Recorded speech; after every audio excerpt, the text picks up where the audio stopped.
دفتر کا سارا عملہ جا چکا تھا۔ کام کی مصروفیت کی وجہ سے کب رات کے 9 بج گئے پتہ ہی نہیں چلا۔ میں نے گھڑی میں ٹائم دیکھا اور فضلو چپراسی کو بلایا۔ معاف کرنا چاچا، میری وجہ سے تمہیں بھی دیر تک بیٹھنا پڑا۔ چاچا فضلو نے ہنس کر کہا، کوئی بات نہیں صاحب جی، اگر کبھی کبھار دفتری کام کی وجہ سے دیر تک بیٹھنا بھی پڑے تو اس میں کوئی حرج نہیں ہے۔ میں نے سامنے پڑی فائلیں سمیٹتے ہوئے کہا، لگتا ہے آج بھی پیدل گھر جانا پڑے گا۔ ایک تو اس شہر میں گاڑیاں جلدی بند ہو جاتی ہیں، دوسرا ہمارا دفتر بھی شہر سے کافی دور ہے۔ چاچا فضلو نے بھی میری بات کی تائید کرتے ہوئے کہا، اس لیے تو صاحب جی میں سب کو جلدی جلدی کام نمٹانے کا کہتا رہتا ہوں۔ ویسے آپ کے کام کی نوعیت بھی کچھ ایسی ہے کہ اکثر آپ کو دیر ہو جاتی ہے۔ اس کے بعد ہم نے دفتر بند کیا اور اپنے اپنے گھروں کو روانہ ہو گئے۔ میرا تعلق صوبہ سندھ سے ہے، ملازمت کے چکر میں ایک سرکاری ادارے میں تھا۔ مری میں میرا نیا تبادلہ ہوا تھا، اس لیے سیٹل ہونے میں کافی وقت لگا۔ ہمارا دفتر شہر سے کافی دور جنگل کے قریب واقع تھا۔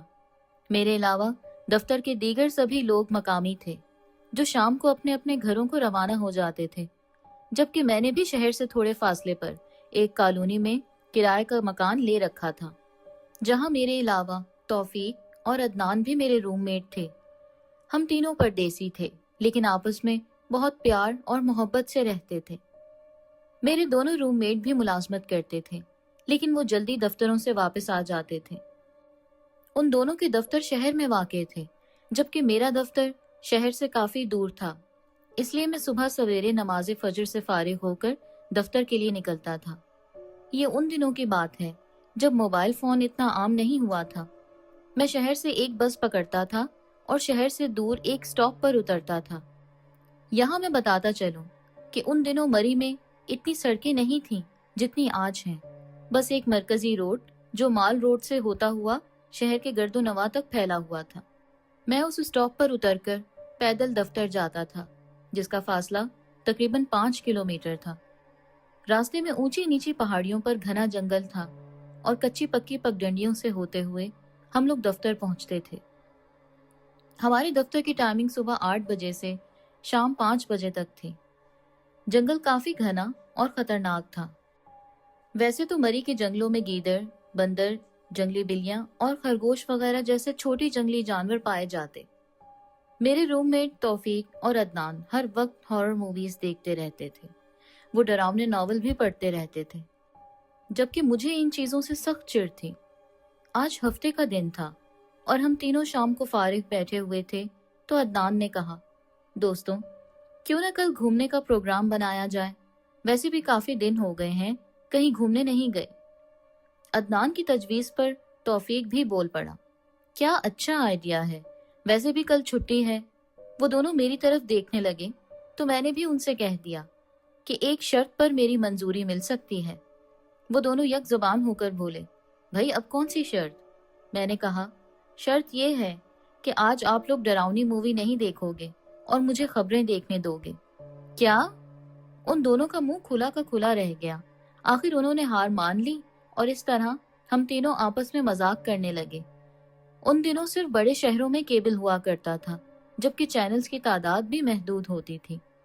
ٹھیک 9 بجے ہم لوگ کھانا وغیرہ کھا کر ٹی وی کے سامنے بیٹھے ہوئے تھے کہ اچانک ٹی وی پر ایک بریکنگ نیوز آ گئی۔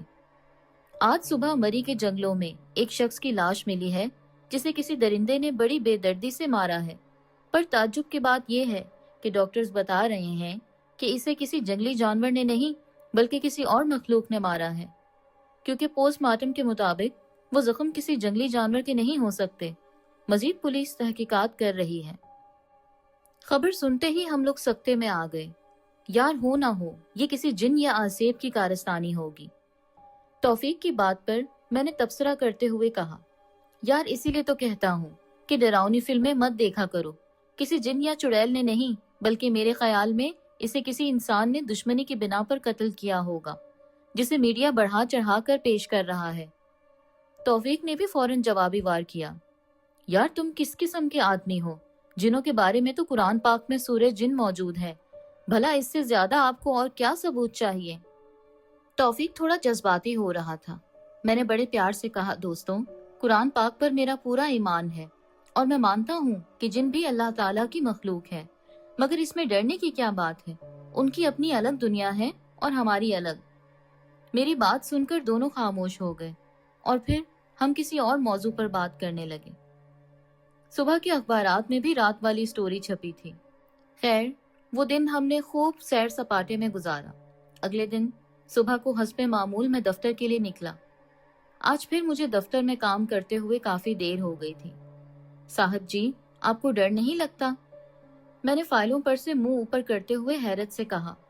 فضلو چاچا، کیسا ڈر؟ تو فضلو چاچا نے وضاحت کرتے ہوئے کہا، صاحب جی، آپ کو اکثر دیر ہو جاتی ہے اور گھر بھی آپ کا کافی دور ہے۔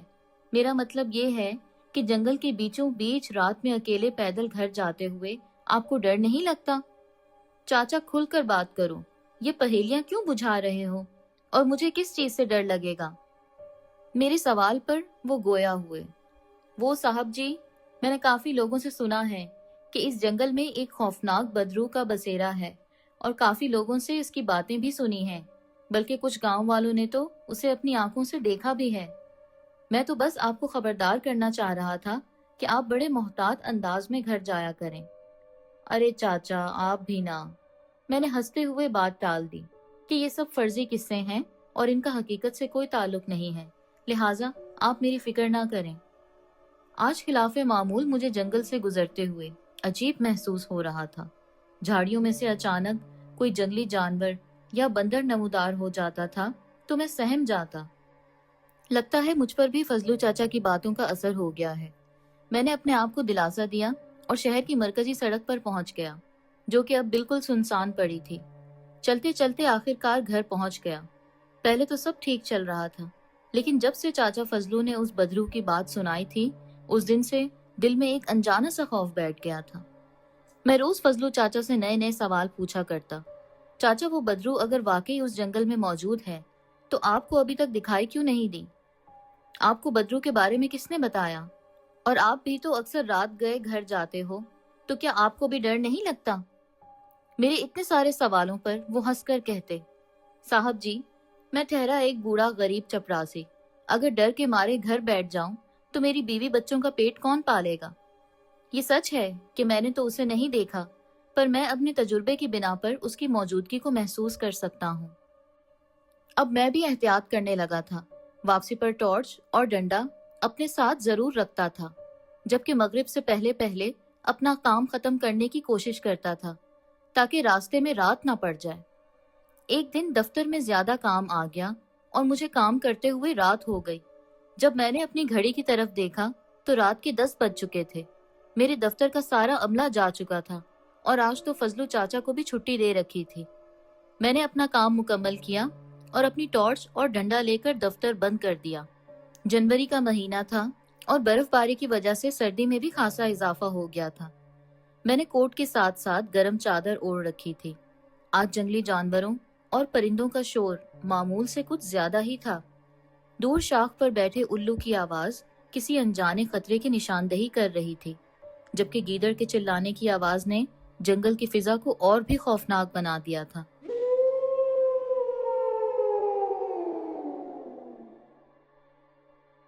میں نے اپنی ٹارچ آن کی اور اس کی روشنی میں آگے چلتا رہا۔ پہاڑوں پر برف باری ہو رہی تھی، جیسے درختوں نے بھی سفید چادر اوڑھ لی تھی۔ نہ جانے آج سفر اتنا طویل کیوں محسوس ہو رہا تھا، پہلے تو ایسا کبھی نہیں ہوا۔ خیر، میں چلتے چلتے شہر کی مرکزی سڑک کے قریب پہنچ چکا تھا۔ اب راستہ کافی ناہموار تھا۔ میں جیسے ہی ایک پگڈنڈی پر پہنچا تو دور سے بندروں اور گیدڑوں کے چلانے کی آوازیں سنائی دیں۔ یوں محسوس ہو رہا تھا جیسے انہوں نے کسی چیز کو دیکھا ہو، جس طرح گاؤں میں آدھی رات کو کسی چور وغیرہ کو دیکھ کر کتے بھونکتے ہیں اور ان کے بھونکنے پر گاؤں والے محتاط ہو جاتے ہیں۔ بالکل اسی طرح کی آوازیں سن کر، جو کہ اب میرے قریب تر ہوتی جا رہی تھیں، میں نے اپنی ٹارچ کی روشنی اس طرف کر دی جہاں سے بندر اور گیدڑ چلا رہے تھے۔ جو ہی میری نظر ایک عورت پر پڑی تو حیرت اور خوف کے مارے میری آنکھیں پھٹی کی پھٹی رہ گئیں۔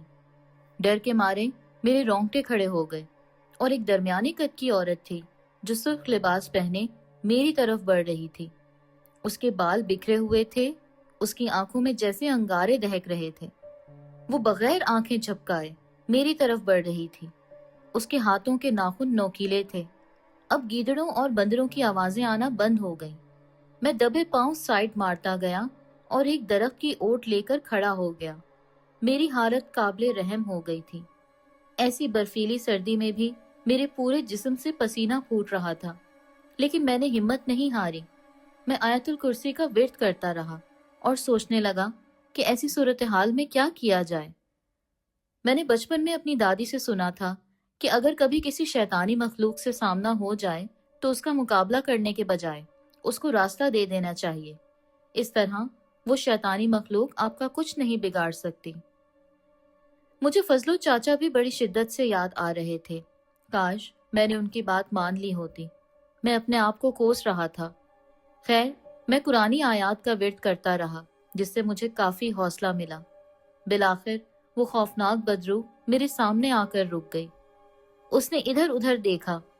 شاید اس کی نظر ابھی تک مجھ پر نہیں پڑی تھی، جو وہ میرے سامنے سے گزر گئی اور تھوڑا آگے چل کر غائب ہو گئی۔ شکر ہے اس نے مجھے نہیں دیکھا۔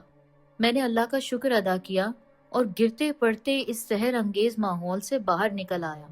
اب جنگل میں بالکل خاموشی تھی اور میں بھی مرکزی سڑک پر پہنچ گیا تھا۔ ایسی برفیلی سردی میں بھی میرا پورا جسم پسینے سے شرابور تھا اور پیاس سے گلا خشک ہو گیا تھا۔ آخر خدا خدا کر کے میں اپنے مکان تک پہنچ گیا۔ اگلے دن صبح کو دیر سے آنکھ کھلی۔ میرے ذہن میں ابھی تک رات والا واقعہ گھوم رہا تھا۔ کیوں پارٹنر، سب ٹھیک تو ہے نا؟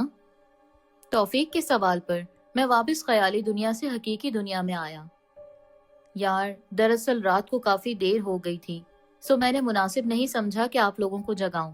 آپ لوگ دفتر جاؤ، میں تھوڑا لیٹ دفتر جاؤں گا۔ وہ دونوں چلے گئے اور میں بڑی مشکل سے دفتر کے لیے تیار ہوا۔ دراصل رات والے واقعے نے میرے دل اور دماغ پر بڑا برا اثر چھوڑا تھا، اس لیے طبیعت کچھ ناساز سی ہو گئی۔ خیر، میں تیار ہو کر دفتر کے لیے چل پڑا۔ دفتر میں سب سے پہلے فضلو چاچا نے میرے رویے کی تبدیلی کا نوٹس لیا۔ میں بھی بار بار فضلو چاچا کی طرف دیکھ رہا تھا اور اپنا کام بھی کر رہا تھا۔ کھانے کے وقفے کے دوران فضلو چاچا میرے پاس آئے اور کہا، کیا بات ہے صاحب جی، آپ مجھ سے کچھ کہنا چاہ رہے ہیں؟ سب ٹھیک تو ہے نا؟ میں چاچا فضلو کو ایک کونے میں لے گیا اور بڑی ہی رازداری سے اسے کہا، چاچا، ایک راز کی بات بتاؤں، لیکن وعدہ کرو کہ یہ راز راز ہی رہے۔ صاحب جی، آپ بے فکر رہو اور سمجھو کہ مجھے کچھ بتایا ہی نہیں۔ چاچا فضلو بیچ میں ہی بول پڑے، تو پھر سنو۔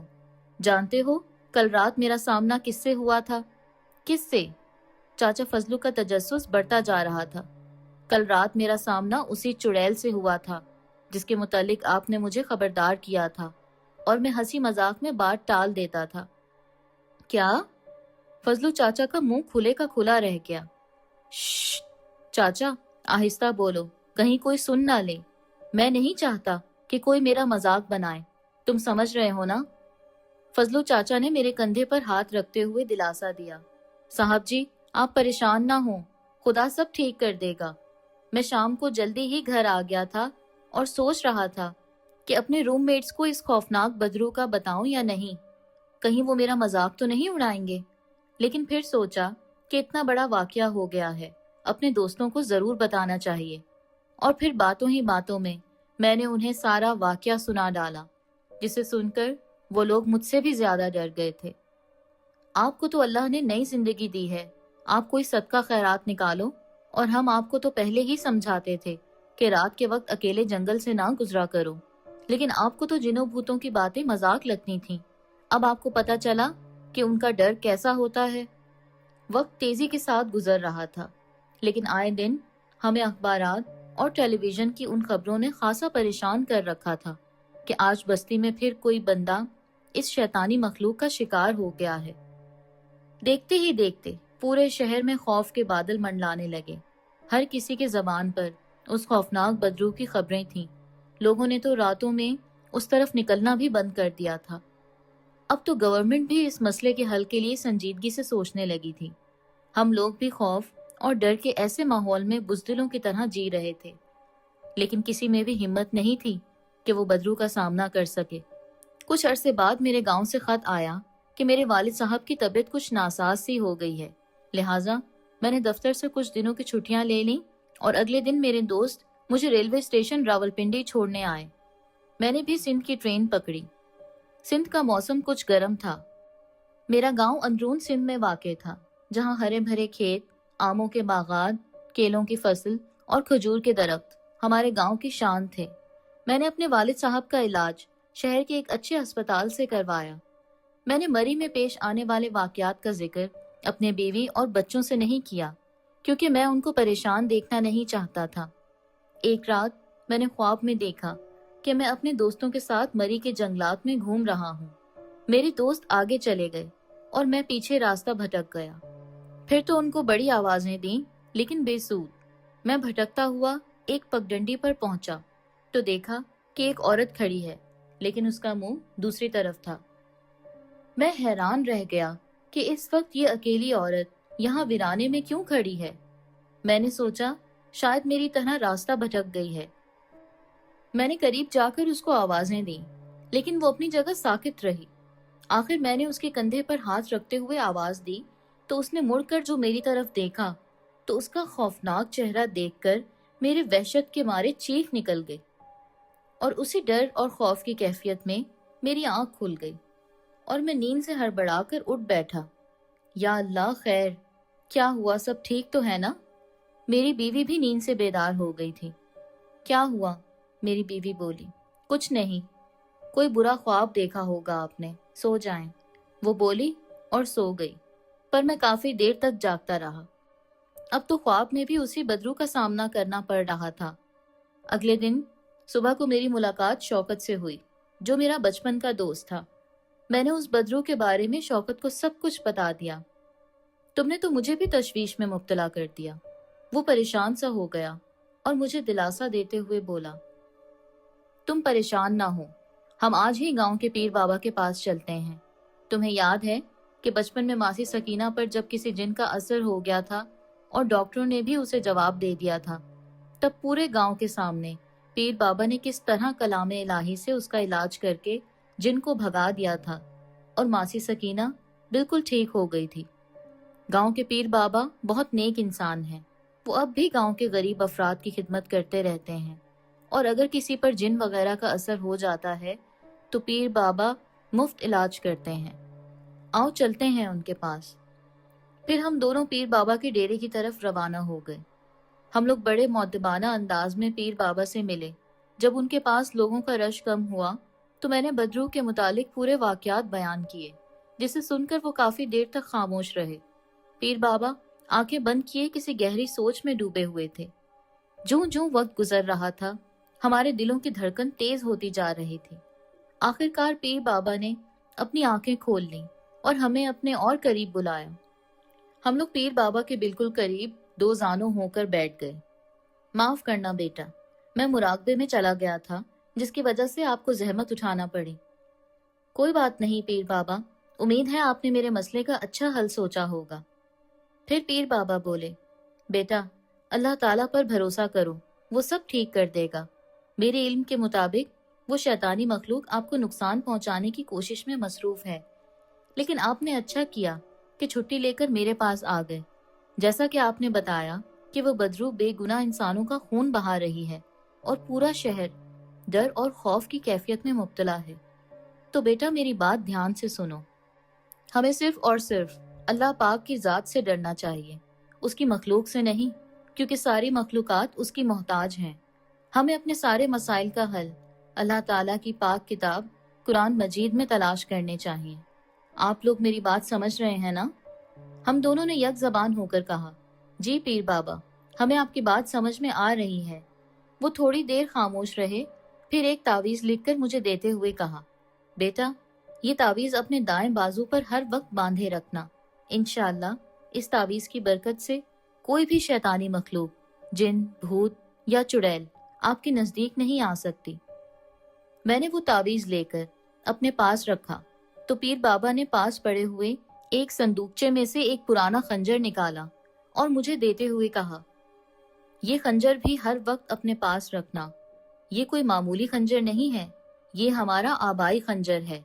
اس سے پہلے کہ وہ خوفناک بدروح تم پر کوئی وار کرے، میں چاہتا ہوں اس سے پہلے کہ وہ بدروح تم پر وار کرے، تم اس خنجر سے اس پر وار کر دو اور اس کو اپنے انجام تک پہنچا کر مخلوق خدا کو اس کے شر سے بچاؤ۔ میں نے وہ خنجر لے کر پیر بابا سے وعدہ کیا کہ میں ان کی بتائی ہوئی باتوں پر عمل کروں گا اور اس خنجر سے اس خوفناک بدروح کو مار کر شہر کے لوگوں کو نجات دلاؤں گا۔ پیر بابا میرا عزم دیکھ کر بہت خوش ہوئے اور دعاؤں کے ساتھ ہمیں رخصت کیا۔ پیر بابا کی دعا سے میری زندگی میں ایک خوشگوار تبدیلی آ گئی تھی۔ پیر بابا کے دیے ہوئے تعویذ اور خنجر سے میرے اندر ڈر اور خوف والی کیفیت بالکل ختم ہو گئی تھی۔ میری چھٹی اب ختم ہو چکی تھی اور میں نے واپسی کا ٹکٹ لیا۔ 24 گھنٹے کے طویل سفر کے بعد شام کو ہماری ٹرین راولپنڈی ریلوے اسٹیشن پر پہنچی، جہاں میرے دوست توفیق اور عدنان پہلے سے ہی مجھے ریسیو کرنے کے لیے موجود تھے۔ جب انہوں نے مجھے دیکھا تو بہت خوش ہوئے اور مجھ سے سامان لے کر ایک ٹیکسی میں رکھا۔ پورا راستہ وہ مجھ سے گاؤں کی باتیں سنتے رہے اور میں ان سے شہر کی۔ توفیق اور عدنان نے بتایا کہ شہر کے حالات جوں کے توں ہیں۔ وہ خوفناک بدروح خوف کی علامت بنی ہوئی ہے۔ وہ اب تک نہ جانے کتنے لوگوں کی زندگی سے کھیل چکی ہے۔ دوستوں، پیر بابا کے تعویذ اور خنجر نے مجھے نیا حوصلہ دیا ہے۔ اب وہ دن دور نہیں جب اس شہر کو اس منحوس بدروح کے سائے سے بھی نجات مل جائے گی۔ میری باتیں سن کر وہ ایک دوسرے کو تکنے لگے۔ یار واقعی تم گاؤں جا کر بدل گئے ہو۔ وہ رات میں نے سکون میں گزاری اور اگلی دن صبح کو روٹین کے مطابق دفتر کی تیاری میں لگ گیا۔ دفتر والے مجھے دیکھ کر بہت خوش ہوئے، لیکن فضلو چاچا دکھائی نہیں دے رہے تھے۔ دفتر والوں نے بتایا کہ 4 دن پہلے فضلو نے کسی خوفناک چیز کو دیکھا تھا اور بھاگتے ہوئے گر پڑا، جس سے اس کی ایک آنکھ کسی لکڑی سے ٹکرا کر ضائع ہو گئی، لیکن حیرت انگیز طور پر اس کی جان بچ گئی اور اب وہ شہر کے ایک ہسپتال میں داخل ہے۔ فضلو چاچا کے بارے میں سن کر مجھے بہت افسوس ہوا۔ میں نے دفتر سے جلدی چھٹی کی اور سیدھا ہسپتال پہنچا، جہاں فضلو چاچا ایڈمٹ تھے۔ فضلو چاچا مجھے دیکھ کر بہت خوش ہوئے۔ ان کی ایک آنکھ پر پٹی لگی ہوئی تھی، جبکہ دوسری آنکھ بالکل ٹھیک تھی۔ چاچا کیسی طبیعت ہے اب، اور آپ کی یہ حالت کیسے ہوئی؟ وہ کراہتے ہوئے بولے، مت پوچھو صاحب جی، بس اللہ پاک نے جان بچا لی، یہ بھی بڑی غنیمت ہے۔ پر ہوا کیا تھا؟ میرا تجسس اور بھی بڑھ رہا تھا۔ مجھے بے چین دیکھ کر وہ بولے، صاحب جی، آپ کی چھٹی کے دوران میری بیوی کی طبیعت خراب ہو گئی تھی۔ میں رات کو اس کی دوائی لے کر آ رہا تھا کہ مجھے راستے میں بہت دیر ہو گئی۔ چونکہ ہمارا گاؤں شہر سے کافی دور ہے اور رات کو کوئی گاڑی بھی نہیں مل رہی تھی، میں نے جنگل سے شارٹ کٹ مارا۔ چلتے چلتے مجھے ایک جگہ جھاڑیوں میں سے کچھ عجیب و غریب آوازیں آنے لگیں۔ میں نے ڈرتے ڈرتے جو ہی جھاڑیاں ہٹا کر دیکھا تو خوف کے مارے میری سانس رکنے لگی۔ میرے سامنے وہی خوفناک بدروح کھڑی تھی جس کا ذکر آپ نے کیا تھا۔ وہ اپنی بھیانک اور قہر آلود نظروں سے مجھے دیکھ رہی تھی۔ میری سمجھ میں نہیں آ رہا تھا کہ میں کیا کروں، اور جو ہی وہ میری طرف لپکی تو میں نے بھی پاؤں پر زور دیا اور ایک طرف کو دوڑ لگا دی۔ دوڑتے دوڑتے اچانک مجھے ٹھوکر لگی اور میں دھڑام سے زمین پر گر گیا، جہاں میری آنکھ میں ایک سوکھی لکڑی لگی اور اس طرح میری آنکھ ضائع ہو گئی۔ میں درد سے چیختا چلاتا گرتا پڑتا آخرکار اپنے گاؤں پہنچ گیا۔ صاحب جی، آنکھ تو ضائع ہو گئی، پر خدا کا شکر ہے کہ جان بچ گئی، لیکن ابھی تک میں اس بدروح کے ڈر کے خوف سے باہر نہیں آیا۔ فضلو چاچا کو میں نے دلاسا دیتے ہوئے کہا، چاچا سب ٹھیک ہو جائے گا، آپ فکر نہ کریں، وہ خونی بدروح بہت جلد اپنے انجام کو پہنچ جائے گی۔ رات کو میں اپنے روم میٹ دوستوں سے اس بدروح کے متعلق کچھ مشورے کر رہا تھا۔ دوستوں، اب بہت ہو گیا، کب تک ہم ڈر کے سائے میں جیتے رہیں گے؟ لگتا ہے وہ وقت آ گیا ہے کہ مجھے پیر بابا کی بتائی ہوئی باتوں پر عمل کرنا پڑے گا۔ میرے ذہن میں ایک پلان ہے، اس لیے مجھے آپ دونوں کی مدد چاہیے۔ توفیق اور عدنان بولے، ہم تمہارے ساتھ ہیں، ہم لوگوں کی بھلائی کے لیے اپنی جان بھی دے سکتے ہیں۔ میں نے بیچ میں بولتے ہوئے کہا، جان دینی نہیں بلکہ اس بدروح کی جان لینی ہے۔ کیا؟ وہ گھبرا گئے اور وہ دونوں حیرت سے مجھے تکنے لگے۔ ہاں دوستوں، پیر بابا نے کہا تھا کہ اس چڑیل کو وار کرنے سے پہلے ختم کیا جائے، اور جب تک یہ خنجر اور تعویذ میرے پاس ہے وہ ہمارا کچھ بھی نہیں بگاڑ سکتی، اور تم دونوں کی سلامتی کا میں ضامن ہوں۔ آپ لوگوں کو آنچ تک نہیں آنے دوں گا، بس آپ لوگ میرے ساتھ چلیں، اور انسانیت کی خاطر ہمیں اس کا مقابلہ کرنا چاہیے، اور اس خونی بدرو کو ختم کر کے انسانی جانوں کے نقصان سے بچایا جائے اور عظیم نیکی کمائی جائے۔ تو کیا آپ لوگ تیار ہیں؟ ہاں، ہم تیار ہیں۔ ان کا جواب سن کر مجھے بے حد خوشی ہوئی۔ تو ساتھیوں، پلان یہ ہے کہ کل کی رات ہم جنگل میں گزاریں گے۔ ہم تینوں اکٹھے ہوں گے اور ایک پل کے لیے بھی جدا نہیں ہوں گے۔ ہم جنگل میں اسے تلاش کریں گے، اور اگر وہ ہمارے سامنے آ گئی تو تم لوگ صرف میری طرف دیکھنا۔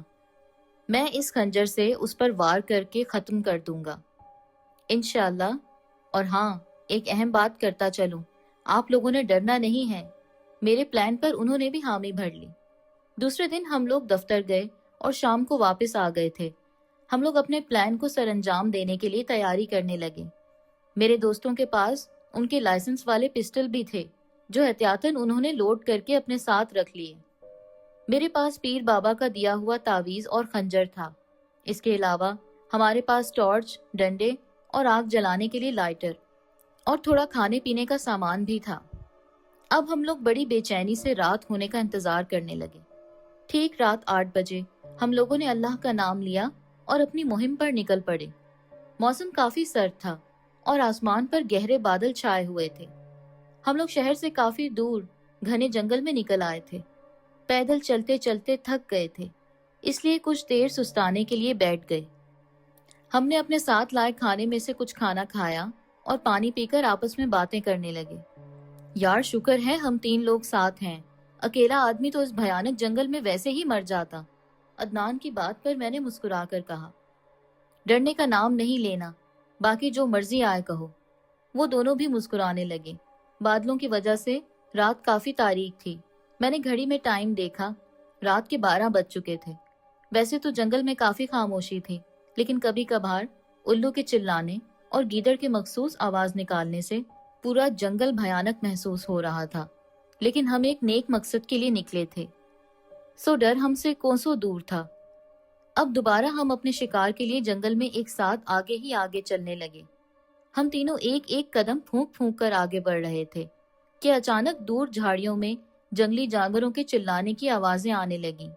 بندر زور زور سے چلا رہے تھے، ایسا لگ رہا تھا جیسے انہوں نے کسی کو دیکھا ہو۔ دوستوں، ہوشیار ہو جاؤ، میں نے کہا، اور ہم لوگ بھی اس سمت بڑھنے لگے جہاں سے آوازیں آ رہی تھیں۔ میرے دونوں ساتھیوں نے اپنا اپنا پسٹل ہاتھ میں لے رکھا تھا، جبکہ میں سب سے آگے چل رہا تھا۔ چلتے چلتے ہمارے قدم رک گئے، ہماری تلاش ختم ہو چکی تھی۔ وہ اچانک ہمارے سامنے نمودار ہوئی۔ اس کا بھیانک چہرہ دیکھ کر میرے دوست نہ چاہتے ہوئے بھی ڈر گئے اور وہ میرے پیچھے کھڑے ہو گئے۔ دوستوں، ڈرو نہیں، آپ لوگ اسے مت دیکھو بلکہ میری طرف دیکھتے رہو۔ پیر بابا کے تعویذ نے واقعی کام کر دکھایا، کیونکہ مجھے بالکل ڈر محسوس نہیں ہو رہا تھا۔ اس عفریت کی فلک شگاف چیخ نے ہمیں دہلا کر رکھ دیا۔ تم لوگ میرا شکار کرنے نہیں بلکہ خود میرا شکار بننے آئے ہو۔ یہ کہتے ہی وہ تیزی سے مجھ پر جھپٹ پڑی اور گلا دبوچ لیا، اور وہ اپنی گرفت سخت سے سخت کرنے لگی، پر اگلے ہی لمحے اس نے اپنا ہاتھ ڈھیلا کر دیا۔ یوں لگا جیسے اس کو بجلی کا جھٹکا لگا ہو۔